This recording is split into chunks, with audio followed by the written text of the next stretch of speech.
សុភីហឹមជំរាបសួរលោកគ្រូខ្ញុំសូមបានឃើញខ្លួនឯងទៅសំពះផ្កាឈូកសមួយគូ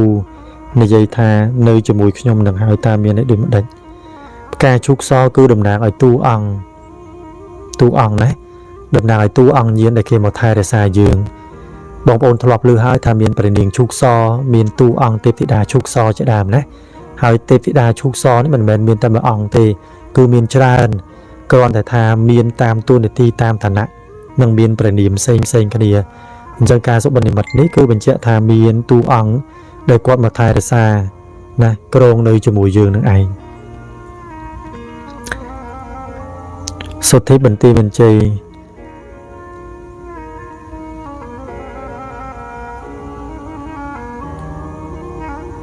ខ្ញុំសុបិនឃើញថាខ្ញុំ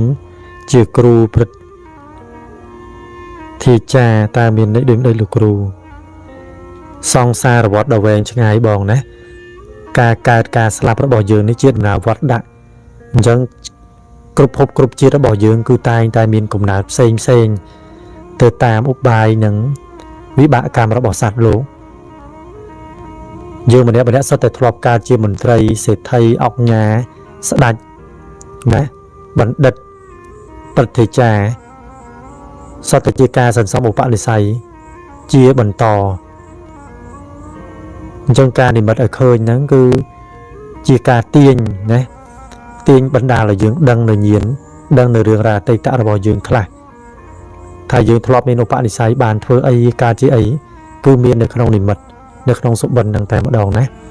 បងប្អូនខ្លះក៏អត់ជឿលើការសុបិនព្រោះគាត់គិតថាអ្វីដែលសុបិនគឺមិនមែនជាការពិតគ្រាន់តែជាការសុបិនឬការសម័យអីតែធៀបពិតការសុបិនគឺស្ដែងឲ្យឃើញអំពីការ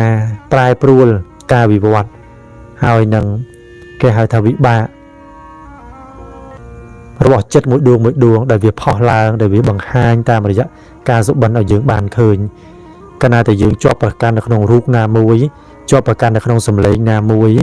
ជាប់ប្រកាន់នៅក្នុងភពណាមួយរឿងរ៉ាវណាមួយនឹងឲ្យតាមរយៈចក្ខុទ្វានឹងតាមរយៈសោតទ្វាតាមរយៈឃានទ្វាជាដើមគឺនឹងឲ្យអារម្មណ៍ទាំងឡាយនេះគឺវាប្រមូលផ្ដុំជាសាច់រឿងជា feel អញ្ចឹងនៅពេលដែលយើងគេងលក់នៅពេលដែលយើងស្ងប់ស្ងាត់ស្ងប់ស្ងៀមភវៈរបស់យើងក៏វារលាចេញរឿងរ៉ាវណាមួយដែលមានការជំរុញណាពីបារមីខាងក្នុងមានការជំរុញអំពីបុណ្យដែលយើងធ្វើទៅគឺកោះកកាយរលានៅរឿងរ៉ាវចាស់ដែលយើងធ្លាប់បានធ្វើបុណ្យនេះនោះកើតនៅបេតិសេចក្តីជ្រះថ្លាណាមួយទៅវាកើតទៅជានិមិត្តណាហៅថាសុបិននិមិត្តនឹងឯងដែលឲ្យយើងឃើញពីជាតិដើមអតីតកើតជានេះជានោះក៏មានដែរបងប្អូនដឹងហើយថាការសុបិននិមិត្តវាមាន4ប្រការណោះមានគេហៅថាទេវតានិមិត្តហ្នឹងហើយមានកម្មនិមិត្តជាដើមណាអញ្ចឹងបងប្អូនអាចពិចារណាតាមសុបិនណារបស់បងប្អូននីមួយព្រោះបើយើងឆ្ងល់តើយើងសម្លឹងសង្កេតទៅមើលហេតុចាស់មកវិញណាព្រោះសុបិនគឺធ្វើឲ្យយើងឆ្ងល់ឲ្យយើងចេះតាមរយចម្លើយតែបើយើងចេះតែឆ្ងល់ហើយក៏យើងមិនចេះតាមរយចម្លើយហ្នឹងហើយក៏សេចក្តីងឿឆ្ងល់របស់យើងវិជាកឆាសេចក្តីសង្ស័យមិនដាច់ស្រេចហ្នឹងក៏នឹងកើតមានជាដរាបរៀងទៅណា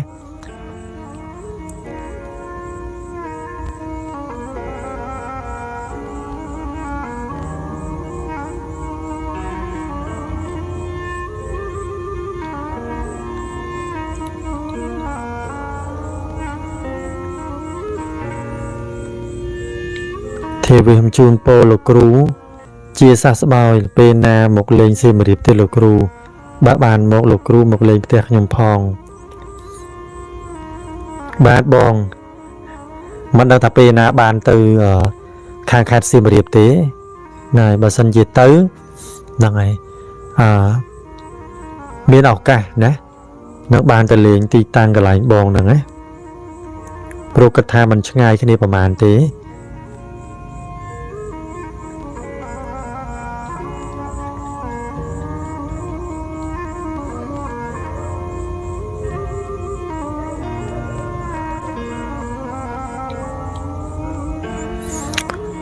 បងសវណ្ណរាជការចាស់ឈឺស្លាប់មិនទៀងទាត់ការចាស់ឈឺស្លាប់ហ្នឹងហើយជាធម៌ទៀងផងជាធម៌មិនទៀងផងណាធម៌ដែលទៀងហ្នឹងគឺធម៌មិនទៀងនឹងឯងណាហ្នឹងហើយដែលវាមិនទៀងប្រែប្រួលអស់ទៅសូន្យទៅពីមួយថ្ងៃទៅមួយថ្ងៃអញ្ចឹងបានជាការសិក្សាអប់រំចិត្តការសមាធិការប្រព្រឹត្តនៅគុណធម៌ហ្នឹងគឺជារឿងសំខាន់សម្រាប់បងប្អូនទាំងអស់គ្នាមិនថាខ្ញុំក៏ដោយយើងត្រូវតែប្រឹងប្រែងសិក្សារៀនសូត្របន្តនៅចំណេះដឹងបន្តនៅបញ្ញាស្មារតីក្នុងការយល់ដឹងអំពីច្បាប់លោកច្បាប់សច្ចធម៌នេះបានច្រើនតទៅមុខទៀតព្រោះគ្មានអ្វីយកទៅបានក្រៅពីការសិក្សាបញ្ញារបស់យើងដែលសន្សំពីមួយជាតិទៅមួយជាតិហើយបញ្ញាញាណដែលយើងអាចសន្សំបាននោះគឺតាមរយៈការសមាធិនេះឯងណាការសមាធិការវិបស្សនានេះឯងដែលជាការសន្សំនៅឧបនិស្ស័យនិងបញ្ញាញាណខ្ពង់ខ្ពស់ឲ្យយើងដឹងយល់ហេតុទាំងឡាយតទៅជាតិខាងមុខបានណាចឹងការសិក្សារបស់យើងមិនថាផ្លូវលោកមិនថាផ្លូវខាងក្នុងក្តីការសិក្សាទាំងឡាយនោះ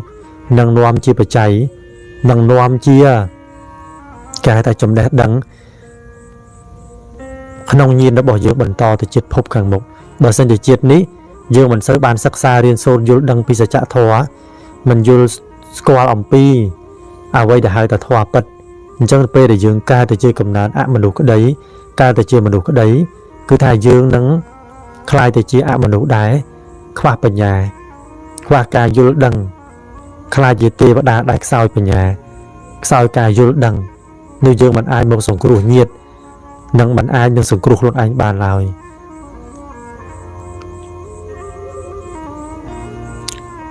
ម្ល៉េះហើយការសិក្សានៅតែសំខាន់សម្រាប់បងប្អូនទាំងអស់គ្នាហើយការសិក្សាដែលសំខាន់បំផុតគឺការសិក្សាតាមរយៈនៅផ្លូវព្រះធម៌តាមរយៈសច្ចធម៌របស់ព្រះសម្មាសម្ពុទ្ធដែលព្រះអង្គបានត្រាស់សម្ដែងហើយព្រះអង្គបានត្រាស់ដឹងនៅក្នុងលោកហើយគម្ពីរនៅការសិក្សានៅប្រងព្រាតអញ្ចឹងយើងអាចស្ដាប់អាចសិក្សារៀនសូត្របន្តណាដើម្បីជាបច្ច័យឬហៅថាទិន្នន័យវិជ្ជមានល្អដើម្បីជួយដោះស្រាយបញ្ហាទុក្ខរបស់យើងតទៅមុខទៀតព្រោះកាលណាតែយើងរស់នៅជាមនុស្សពីមួយថ្ងៃទៅមួយថ្ងៃគឺថាសេចក្តីទុក្ខវាតែងតែកើនឡើងមិនមែនថយទេបងប្អូនទុក្ខគឺតែងតែកើនជានិច្ចសេចក្តីទុក្ខមិនដែរផ្លិចយើងទេមានតែយើងទេដែលផ្លិចថាខ្លួនជាអ្នកមានទុក្ខពេលខ្លះយើងសប្បាយក៏ខ្លាចជាទុក្ខពេលខ្លះយើងសប្បាយពេកក៏ភ្លេចខ្លួនថាយើងជាអ្នកមានទុក្ខដូច្នេះហើយការអប់រំរបស់ព្រះសម្មាសម្ពុទ្ធគឺអប់រំឲ្យយើងចេះពិចារណាមិនថាយើងសប្បាយរីករាយនឹងភាពមានបានគុំកើនមានលៀបស័ក្តិយុះយ៉ាងណាក៏មិនភ្លេចការពិចារណាថាអាត្មាអញនឹងដល់នាទីបំផុតពលគឺសច្ចធម៌ទាំង3មិនទៀងជាទុក្ខជាអនត្តាគ្រប់យ៉ាងដែលអាត្មាអញមានអាត្មាខំពូនផ្ដំខំរោទាំងឡាយក៏នឹងត្រូវបាត់បង់ទៅវិញប្រែប្រួលទៅវិញនៅថ្ងៃណាមួយក៏មិនដឹងណាចាប់កូន3ឡើងលើកពោក៏ដឹងថាកូននេះក៏បែកពីយើងទៅនៅថ្ងៃណាមួយព្រោះវាជារបស់ដែលកើតរលត់ខ្លួនយើងឯងនេះណាក៏ជារបស់ដែលកើតរលត់ដូចគ្នាដែលមិនទៀងដូចគ្នាអញ្ចឹងការពិចារណាអំពីភាពមិនទៀងប្រែប្រួលនេះហើយដែលនាំឲ្យសត្វលោកទាំងឡាយនឹងទទួលភាពស្ងប់ការទៅស្ងប់ស្ងាត់ចាក់នៅកិលេសស្បើយនៅនិវរណៈ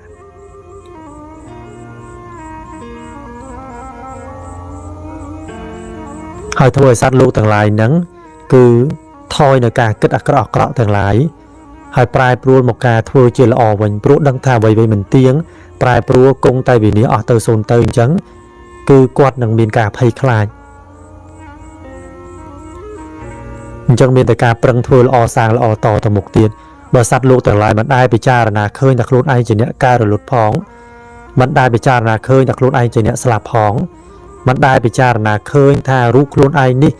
ជាសម្បុកនៃរោគគ្រប់ប្រការគ្រប់គេហៅចម្រោះទាំងអស់ណាដែលជាតួនៃការបែកធ្លាយដែលមិនអាចបង្គាប់បញ្ជាបាន ជាតួនៃសេចក្តីទុក្ខសត់សានអញ្ចឹងគឺថាគាត់មិនអាចរកផ្លូវចេញចាក់ទុក្ខបានមិនអាចរកផ្លូវណាឲ្យគាត់នឹងចេះធ្វើល្អបានឡើយអ្នកដែលចេះធ្វើល្អសាងល្អគឺគាត់យល់ពីសេចក្តីទុក្ខនឹងខ្លាំង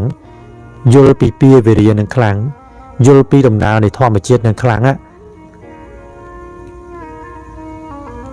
ញ្ចឹងម្នាក់ដែលរស់នៅក្នុងផែនដីនេះគឺត្រឹមតែការរស់នៅកំដរចាំថ្ងៃស្លាប់ដូចគ្នាគ្មាននរណាម្នាក់អាចយកអ្វីបានពីលោកនៅទៅតតែសោះណាគឺគ្រប់គ្នាដូចគ្នាទាំងខ្ញុំទាំងគេទាំងបងប្អូនដូចគ្នាហើយឥឡូវនេះយើងឃើញហើយថាគ្រោះធម្មជាតិគ្រោះមហន្តរាយរឿងរ៉ាវកើតឡើងច្រើនជាទំនាយដូចជាហេតុដែលឲ្យបងប្អូនត្រៀមខ្លួនមុនគ្មានអ្វីត្រូវលាក់បាំងគ្មានអ្វីត្រូវគេហៅថាកាយកប់ទៀតទេគឺត្រូវតែមានកាយបើកបង្ហាញសម្រាប់បងប្អូនទូទៅសម្រាប់អ្នកមាននិស្ស័យបានត្រៀមខ្លួនទាំងអស់គ្នាណាព្រោះសម័យបច្ចុប្បន្ននេះគឺចូលទំនាយសពគ្រប់តាំងពីដើមឆ្នាំមកបងប្អូនឃើញហើយម្ល៉េះហើយការដាស់តឿនការក្រើនរំលឹករបស់សច្ចាងមនីអីសីគឺសុទ្ធសឹងតែជាការពិតមិនមែនជាការភូតកុហកបោកប្រាស់បងប្អូនណាម្នាក់ទេដែលបងប្អូនស្ដាប់បានយល់ហើយបានជាប្រយោជន៍គឺថាយើងប្រុងប្រយ័ត្នប្រុងស្មារតីប្រឹងភាវនាហើយពេលវេលានេះមានតែការសំងំលាក់ប្រានរងចាំសាសនារងចាំពេលវេលាការណាភាវនាឲ្យជាប់ជារៀងរាល់ថ្ងៃណាភាវនាអំពីអ្វីដែរនាំឲ្យចិត្តនៅស្ងប់ចាកនៅកិលេស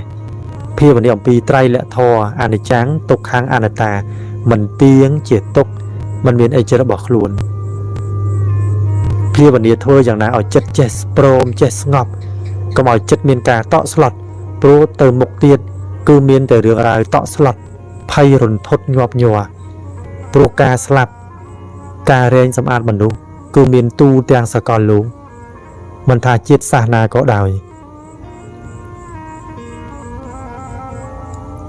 ហើយការពិតគឺទៅលាតត្រដាង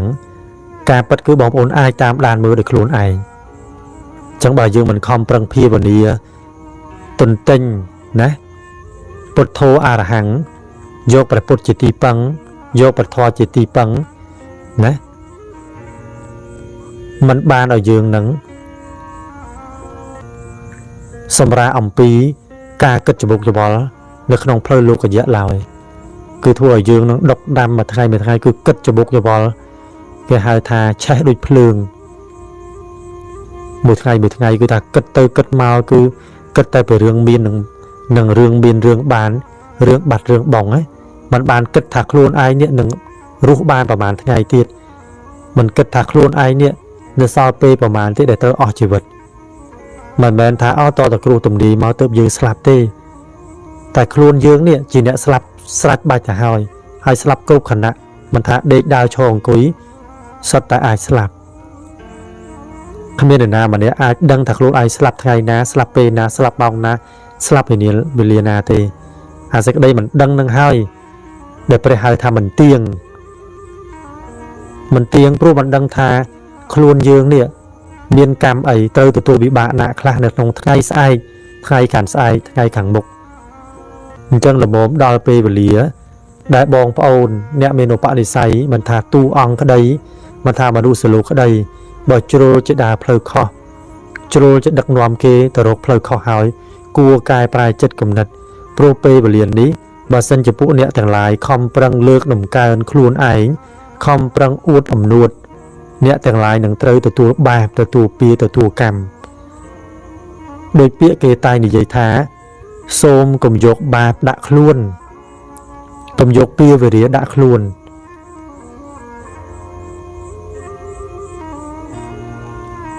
ដឹកនាំគេធ្វើល្អដឹកនាំគេសាងល្អណែនាំឲ្យគេរកផ្លូវត្រូវនោះគឺជាការល្អបំផុតតែអ្វីដែលរឹតតែល្អបំផុតក្រៅពីការដឹកនាំអ្នកដទៃឲ្យចេះធ្វើល្អសាងល្អហើយគឺដឹកនាំខ្លួនឯងឲ្យរួចផុតអំពីកម្មពៀបាបគ្រោះទាំងឡាយដែលខ្លួនបានសាង ជីឲ្យផុតអំពីអំពើបាបទាំងឡាយដែលខ្លួនធ្លាប់ធ្វើ